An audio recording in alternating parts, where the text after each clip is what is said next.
Our top story today, though, a warning that the 50s are back, at least for the government. Whoever wins the next election will inherit the most challenging set of tax and spending problems for 70 years. It means, in basic terms, they could be unable to fund existing public services, which are all screwed, and comes with a warning from the IFS to the Prime Minister not to cut taxes ahead of the election. Of course, that's what Sunak is muted as saying. Joining us now is TalkTV's political correspondent, Alicia Fitzgerald, and Conservative Councillor Holly Whitbread. Both welcome. Thank you, one and all. On a serious note, Alicia, this tax cut, we know that under the Tories, who are supposed to be the tax-cutting party, we have the highest tax for 70 years. They've muted that they might do a giveaway. Why are they giving anything away when we're skint? Well, so the Conservative Party will argue that the reason we have the highest taxes is because of the COVID pandemic, it's because of the wars in Ukraine, and obviously those are really valid factors. Clearly, the furlough scheme and things like that required so much investment, so much money, meant that our taxes had to be raised. I think everyone appreciates that. The issue is, as well, is even prior to that, our taxes were still very high, and even after the pandemic, a few years after, nothing really has changed. Our taxes are still incredibly high. And at the end of the day, what the electorate want is just to be a bit better off, to not pay as much money to the government and just to have more money in their pockets. So they look at the party and just say, hang on, this isn't right. But it's interesting, isn't it, just very quickly, that you can promise stuff. And the one thing that this IFS report shows me is they need to educate people in this country. The government need to be honest and say, whenever we give stuff out, it's you lot who are going to have to pay it back. It's not just a free money tree. I think the public do know that the challenge is we've got sluggish growth and high levels of national debt. Holly, the problem for you and your party is that we have had some fairly strong hints that come March, we're expecting some form of a tax cut, and people struggling with, basic household budgets, food, energy prices. That's a little bit of respite. It looks like, and we're going to hear from the IFS a little bit later in the programme, we can't afford that. Well, I think tax cuts are important, and actually what we do forget is tax cuts often lead to growth. And, you hear that word growth and often you think of Liz Truss, but it is something that we have to think about. People need more money in their pockets so they can go out and spend it.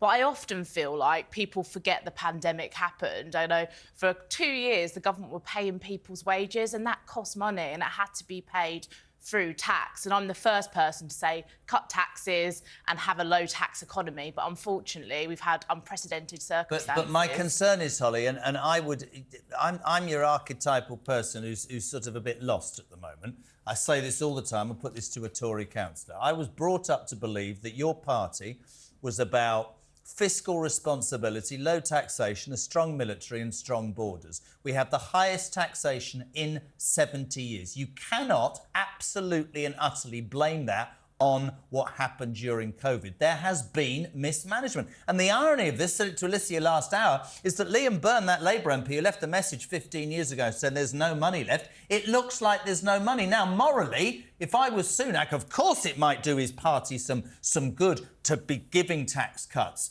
But it's not responsible to do that because in a year's time, we're all going to be even more screwed, aren't we?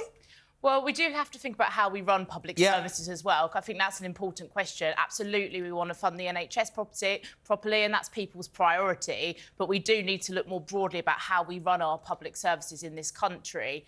But yes, you can't blame it purely on the pandemic, but that is a huge factor that we have to consider. But as a Conservative, I'm always going to advocate for lower taxes because that means that people have more money in their pocket. I wonder, in your constituency, Holly, you've got 2 migrant hotels. The funding of that is surely significant.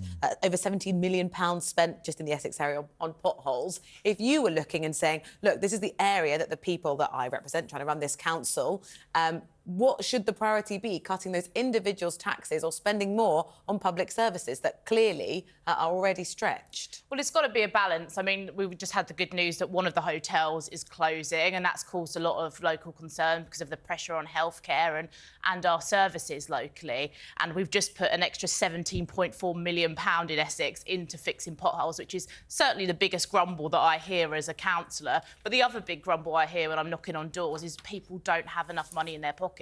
They're struggling to pay for their food bills, their house bills. So actually, I think if you spoke to people, most people would say, actually, give me more of my own money to keep. Do me a favour. Sorry, Alicia, go. Sorry, I was just going to say another thing that I think the public look at is they all agree that they want to pay less tax, 100%. Yeah. But lots of people will then look at it and say, what are we filling that gap with? So if we're paying less tax and we still need to fund public services, we still need to fund, our outgoings are going to be the same / more in coming years, what is going to replace our increased taxes? And I think that's the issue that the Conservatives haven't quite addressed yet, is how do you fill that gap if you do cut taxes? Don't go anywhere. We'll talk about knives in a minute. But let's